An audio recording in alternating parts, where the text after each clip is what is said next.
नमस्कार।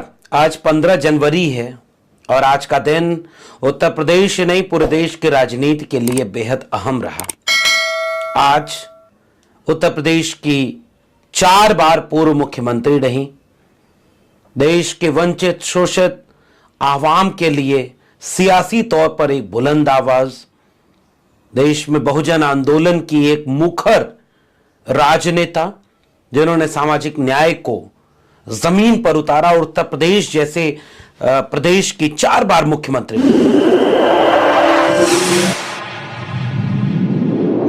इस news channel पर जो भी वक्ता ने कहा वो उसकी अपनी मायावती जी का जन्मदिन हुआ इंडिया नहीं करता और आज के दिन मायावती जी ने एक प्रेस कॉन्फ्रेंस में, तो सबसे पहले हम मायावती जी को उनके जन्मदिन पर ढेर सारी शुभकामनाएं देते हैं। उनका जीवन बहुत शानदार है इस देश की सियासत और समाज के लिए। वो दीर्घायु हो, स्वस्थ रहें, खुशहाल रहें, इसकी कामना करते हैं। आज मायावती जी ने एक प्रेस कॉन्फ्रेंस भी की अपने जन्मदिन के दिन। उन्होंने आज के दिन अपनी एक किताब का विमोचन भी किया जो हिंदी और अंग्रेजी दोनों भाषाओं में आई, और उन्होंने आज के दिन प्रेस कॉन्फ्रेंस करके भारतीय राजनीति को प्रभावित भी कर दिया। आज मायावती जी ने अपनी प्रेस कॉन्फ्रेंस शुरू की इस बात से आलोचना करते हुए कि देश में आज की तारीख में कांग्रेस और बीजेपी दोनों किस तरह से जातिवादी पूंजीवादी राजनीति करती चली जा रही हैं और कैसे इस देश में हर तरफ अब अन्याय और अत्याचार हो रहा है। मायावती जी ने अपने प्रेस कॉन्फ्रेंस की शुरुआत बेहद सधे हुए संयम के साथ और दूरदर्शी राजनेता के साथ इस तरीके से की कि जब बीएसपी की सरकार थी उन्होंने इस देश के वंचित शोषित गरीब कमजोर मजलूम किसान खासकर दलित अति पिछड़े और माइनॉरिटी के लोगों को इज्जत स्वाभिमान की जिंदगी जीने के लिए, उनको हक अधिकार देने के लिए और उनको रोजगार देने का काम किया। और आज की सरकारें अब उन्हें मुफ्त में अनाज देकर और गरीब और कमजोर बनाती जा रही है, लाचार बनाती जा रही। और बेहद शानदार तरीके से उन्होंने 5 किलो अनाज वाली बात पर टिप्पणी की कि यह कैसे सरकार की नाकामयाबियों का एक दस्तावेज है। और उन्होंने एक साथ अपने शुरुआत में बीजेपी और कांग्रेस दोनों को निशाने पर रखा और दोनों को निशाने पर रखते हुए मायावती जी ने धीरे धीरे आज की नाकामयाबियों और विफलताओं के साथ इस बात की भी घोषणा कर दी कि आने वाले वक्त में लोकसभा चुनाव अब बिल्कुल सामने है। राम मंदिर का उद्घाटन हो रहा है, उन्होंने कहा हमें इससे परहेज नहीं, उद्घाटन हो रहा है उसका हम स्वागत करते हैं। मस्जिद बनेगी तो उसका भी हम स्वागत करेंगे क्योंकि बसपा एक ऐसी पार्टी है जो सभी धर्मों का सम्मान करती है। जब उनसे पत्रकारों ने पूछा कि क्या आप राम मंदिर के उद्घाटन में 22 जनवरी को आपको बुलाया गया है, तो उन्होंने कहा हां बुलाया गया है। तो पूछा गया कि क्या आप जाएंगी, तो उन्होंने कहा कि अभी हमने इस पर निर्णय नहीं लिया है। बीच में फिर वो बोलते बोलते बोली कि चूंकि पार्टी की व्यस्तता है, काम है, अगर कोई उस दिन व्यस्तता नहीं रही तो जाएंगे, नहीं जाएंगे, अभी इस पर निर्णय नहीं लिया गया। मायावती जी इसको लेकर के आगे आई। अब उन्होंने सबसे महत्वपूर्ण बात कही जिसकी वजह से पूरे देश की सियासत पर अब ठीक ठाक असर होगा और आने वाले वक्त में इसका असर देश के आम चुनाव पर भी पड़ेगा। और वह निर्णय बसपा प्रमुख आदरणीय मायावती जी का यह है कि उनकी पार्टी बहुजन समाज पार्टी 2024 के आम चुनाव यानी लोकसभा चुनाव को अकेले लड़ने जा रही है, अकेले चुनाव लड़ेंगे। और इस निर्णय की घोषणा किया आज अपने जन्मदिन के दिन मायावती जी ने प्रेस कॉन्फ्रेंस करके। अब इससे पूरी राजनीति कैसे बदलेगी, क्योंकि अब तक ये कयास लगाए जा रहे थे। कांग्रेस पार्टी, इंडिया गठबंधन के लोग बहुजन समाज पार्टी को गठबंधन में शामिल कराने की कोशिश में लगे हुए हैं।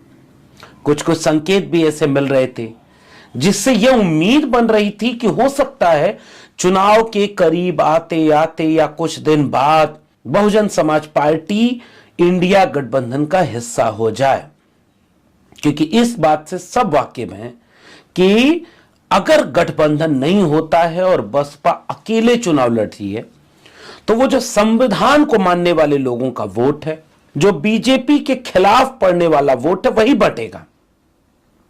वही वोट विभाजित होगा जो भाजपा के खिलाफ वाला वोट है। यानी अगर बसपा, कांग्रेस, सपा, आरएलडी सब मिलकर लड़ें तो एक अच्छी लड़ाई का संकेत मिलता। इस वाली मंशा के साथ तमाम तरह से यह कयासबाजी चल रही थी कि हो सकता है बसपा को गठबंधन में शामिल कराया जाए, इसकी कोशिश हो रही है, रास्ते निकल आएंगे। हो सकता है कुछ दिन में बसपा प्रमुख ये घोषणा भी कर दें, लेकिन जैसे ही उन्होंने ये घोषणा की कि हम अकेले चुनाव लड़ेंगे, ये एक सामान्य बात नहीं रही। अब होगा क्या? उन्होंने क्यों ये निर्णय लिया? उन्होंने इसलिए यह निर्णय लिया, ये बात उन्होंने अपने प्रेस कॉन्फ्रेंस में कही भी, चाहे 1993 का चुनाव हो, 95, 96 का चुनाव हो, उसके बाद का चुनाव हो, 2007 के पहले तक का चुनाव हो, बसपा प्रमुख ने यह तर्क दिया कि जब जब बसपा ने गठबंधन किया तब तब उनकी सीटें कम हुई। यानी गठबंधन में चुनाव लड़ने पर बसपा की सीटें कम आई और बसपा का लाभ उस पार्टी को मिला जो गठबंधन करके बसपा के साथ चुनाव लड़ती है। उन्होंने आंकड़े भी दिए कि 1993 में बसपा को लगभग 66 सीटें आई, सपा की 100 से ज्यादा सीटें आई। 1996 में कांग्रेस को ज्यादा सीटें आई, बसपा को कम आई। 2003 के आसपास उन्होंने भाजपा से भी समझौता किया, लेकिन उसको नाम लेकर उन्होंने नहीं कहा, लेकिन भाजपा को के साथ समझौता किया गया तो भी सीटें बसपा को कम आई। और बसपा प्रमुख ने कहा कि 2007 में जब हमने अकेले चुनाव लड़ा तो हमारी 228 सीटें आई। यानी गठबंधन करने का असर यह होता है कि गठबंधन में बसपा को नुकसान होता है और उनके गठबंधन के साथी का फायदा होता है। अब इस बात की पड़ताल करते हुए मेरे सामने एक दृश्य है, वो दृश्य है 2019 का।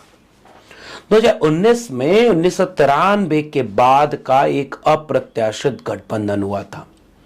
मिले मुलायम कांशी राम, हवा में उड़ गए जय श्री राम, ये नारे लगे थे, क्योंकि यह नारा राम को हवा में उड़ाने के लिए नहीं लगाया गया था। उस समय किसी ने यह नहीं कहा कि राम के खिलाफ ये लोग हैं। आजकल तो लोग कह देते हैं। आप यह सोचें कि वह जो नारा था वो एक राजनीतिक नारे के खिलाफ था। आज तो आप सवाल उठा दे रहे हैं कि भाई 22 जनवरी को एक राजनीतिक इवेंट हो रहा है, आप रामद्रोही घोषित हो जाएंगे, सनातन विरोधी घोषित हो जाएंगे। चार शंकराचार्य इस पर सवाल उठा रहे हैं, उस पर भी कहा जा रहा है कि वो सब देशद्रोही हैं। आप तो जो बीजेपी के सभी मान लिए। लेकिन 93 का चुनाव एक ऐसा चुनाव था, वो बाबरी मस्जिद के विध्वंस के तुरंत बाद का चुनाव था, 6 दिसंबर 1992, और उसके ठीक बाद 93 में चुनाव हो रहा था। समाजवादी पार्टी और बसपा एक साथ लड़े थे। चुनाव में अप्रत्याशित रूप से यह गठबंधन जीत गया था। मुलायम और कांशीराम की जोड़ी ने उत्तर प्रदेश की राजनीति को बदल कर रख दिया था और बसपा भारी नुकसान के साथ चुनाव हार चुकी थी और मुलायम सिंह यादव मुख्यमंत्री थे। फिर एक वाकया आता है, अटल बिहारी वाजपेयी का एक भाषण। मेरे पैर में सपा और बसपा नामक 2 कांटे चुभा करते थे। पहले मैंने एक कांटे से दूसरे को निकाल दिया और फिर उस कांटे को भी फेंक दिया। आप जानते हैं अटल बिहारी वाजपेयी का ये ऑन रिकॉर्ड बयान है। और वो 2 कांटे थे, मुलायम सिंह और कांशीराम। इनकी एकता उस समय के सबसे उफान का दौर जो था, तब भी बीजेपी को रोक दी थी। आज मायावती जी ने उसे इस रूप में याद किया कि गठबंधन करके भी पार्टी को फायदा नहीं होता। अतीत के कुछ गलतियां चूक भी होती हैं। उसके बाद एक गेस्ट हाउस कांड हुआ जिसने एक बहुत खाई पैदा कर दी।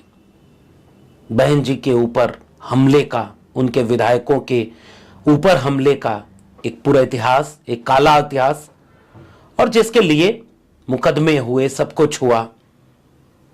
इससे कभी समाजवादी पार्टी इस दिन के बाद कभी बसपा के करीब जाएगी, ये कोई कल्पना भी नहीं कर सकता था। दोनों के बीच खाइयां बढ़ गईं। बसपा कांग्रेस के साथ तो कभी भाजपा के साथ गठबंधन में चुनाव लड़ती रही और उसके बाद मायावती जी 3 बार मुख्यमंत्री बनी। चौथी बार जब वो मुख्यमंत्री बनी तो अकेले दम पर बनी। गठबंधन की सियासत का दौर आगे बढ़ा। चूंकि एक तरफ बसपा खड़ी थी तो दूसरी तरफ सपा खड़ी थी।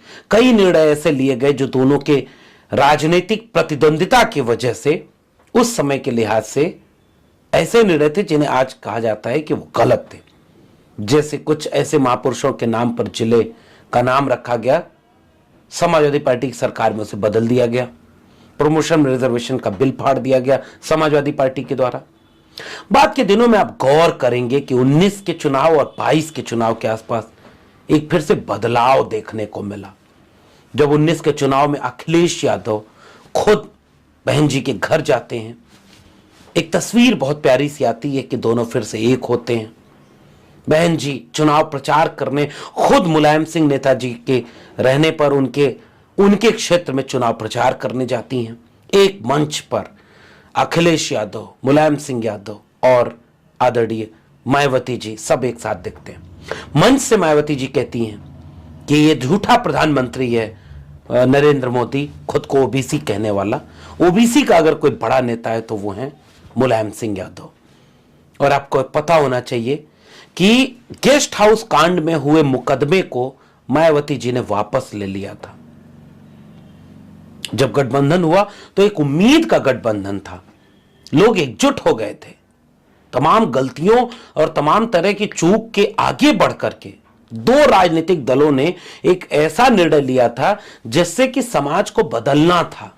क्योंकि 2014 के चुनाव में बहुजन समाज पार्टी के 0 सांसद हो गए थे, 0।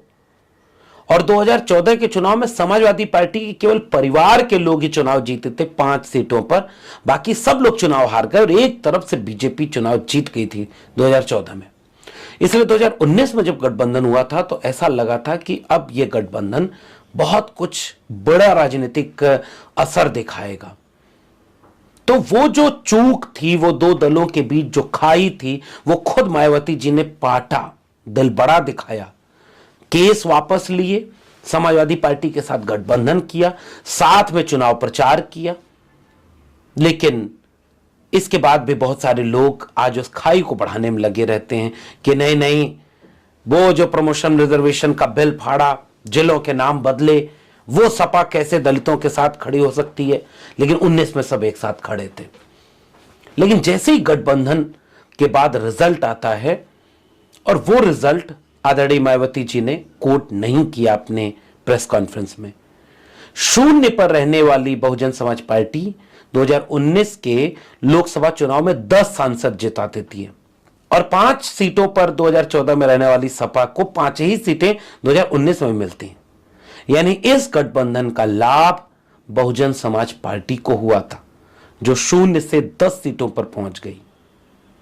इस गठबंधन में सबसे प्रमुखता से, वरीयता से ऊंचे बैठ करके जो संचालन गठबंधन का था वो आदरणीय बहन जी के हाथ में था और इसका लाभ उन्हें मिला था।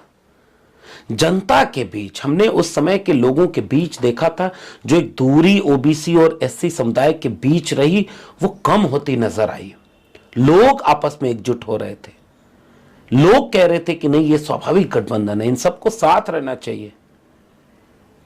कहीं समाज में कोई अपराध हो, कोई चीज हो, तो उसके साथ लोग एक अपराध के साथ ये नहीं कहते थे कि ये पूरी की पूरी जाति दलित विरोधी है, ये कि पूरा का पूरा ओबीसी दलित विरोधी है। ऐसा नहीं होता था। उसको सब क्रिटिसाइज करते थे और ये कहते थे कि नहीं, समाज को एक साथ आना चाहिए।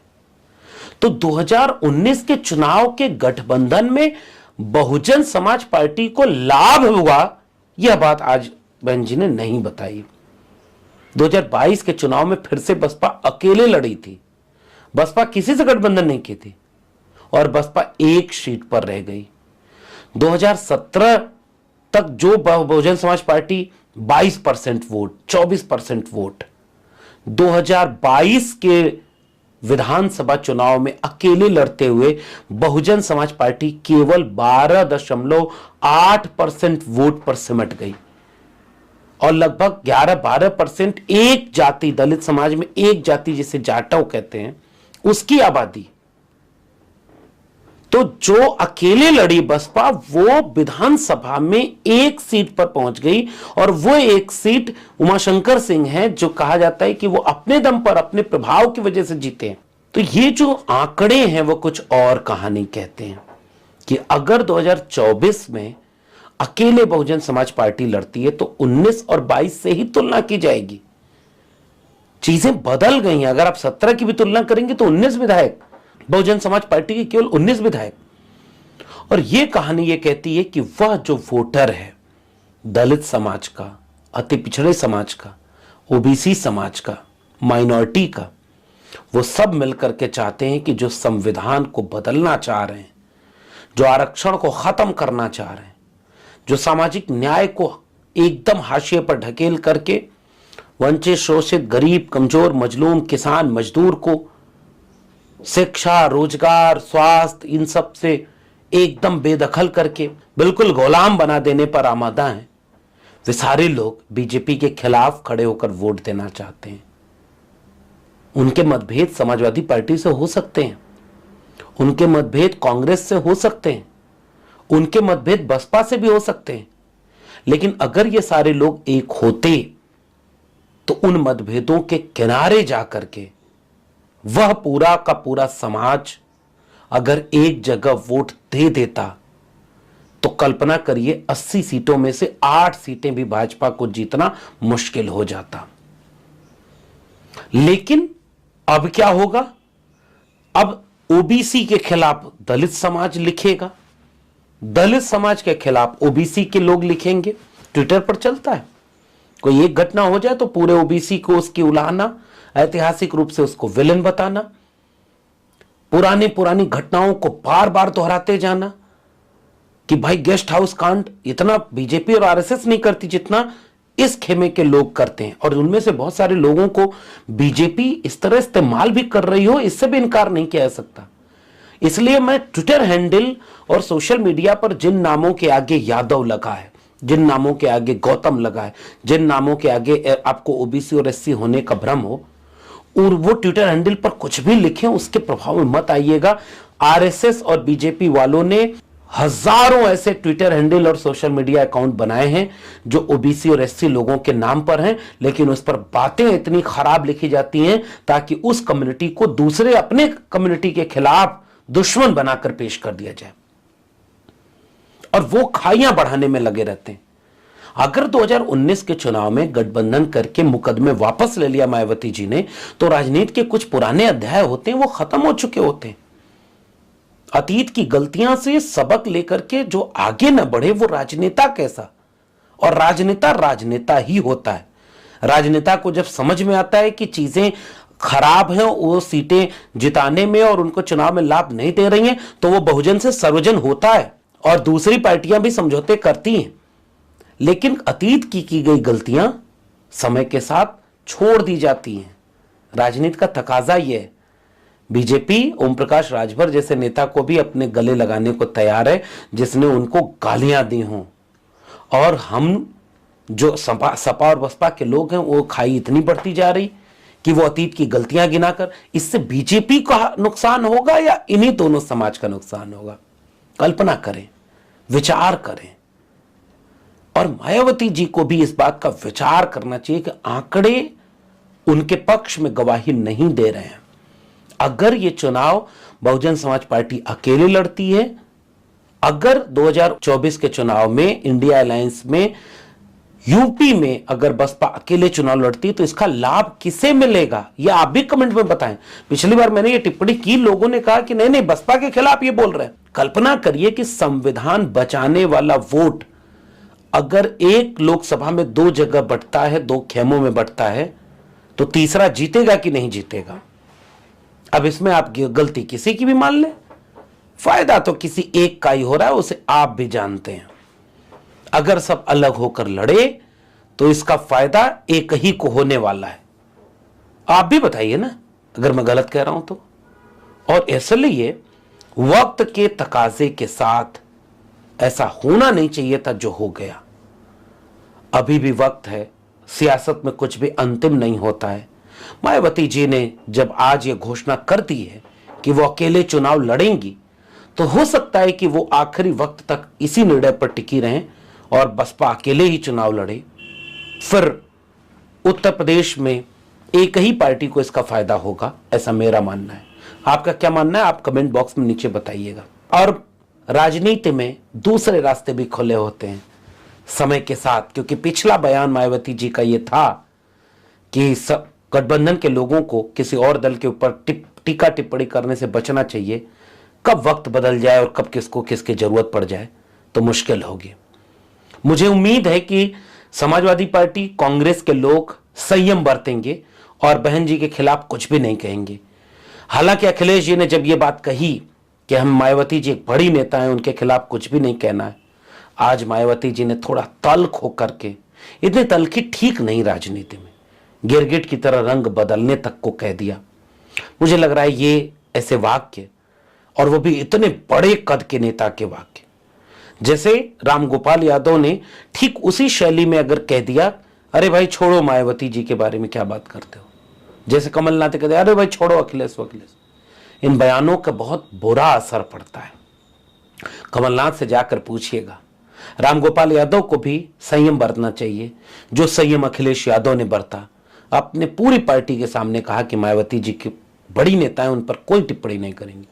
लेकिन मायावती जी का यह कहना कि गिरगिट की तरह रंग बदल लिया, यह थोड़ा तीखी टिप्पणी है, जो न होती तो ज्यादा बेहतर होता। अभी भी उम्मीद है कि कुछ सियासत में रंग बदलेंगे।